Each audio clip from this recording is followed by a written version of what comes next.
అందరికీ శుభోదయం. నేను క్యాన్సర్ అనే ప్రాణాంతిక వ్యాధి గురించి కొన్ని విషయాలను పంచుకోవడానికి ఇక్కడ ఉన్నాను. క్యాన్సర్ అనేది ప్రపంచవ్యాప్తంగా ఎంతో మందిని ప్రభావితం చేస్తున్న తీవ్రమైన వ్యాధి. ఇది మన శరీరంలోని కణాలను నియంత్రణ లేకుండా పెరుగుతూ మన ఆరోగ్యకరమైన కణాలను నాశనం చేయడమే కాకుండా మన శరీరాన్ని ప్రమాదాన్ని కలిగిస్తుంది.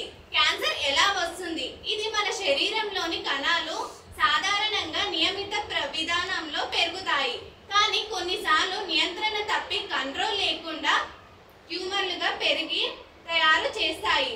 ఇవి క్యాన్సర్గా మారుతాయి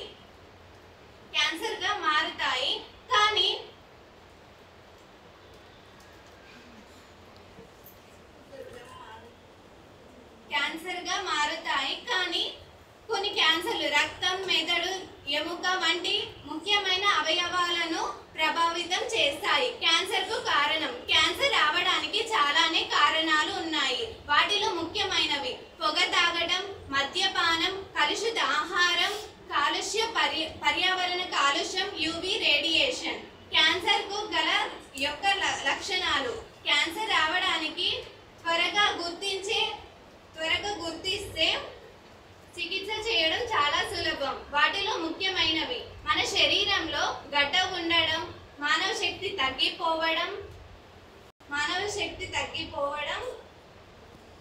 తినే ఇష్టం లేకపోవడం, మలబద్ధకం వంటివి.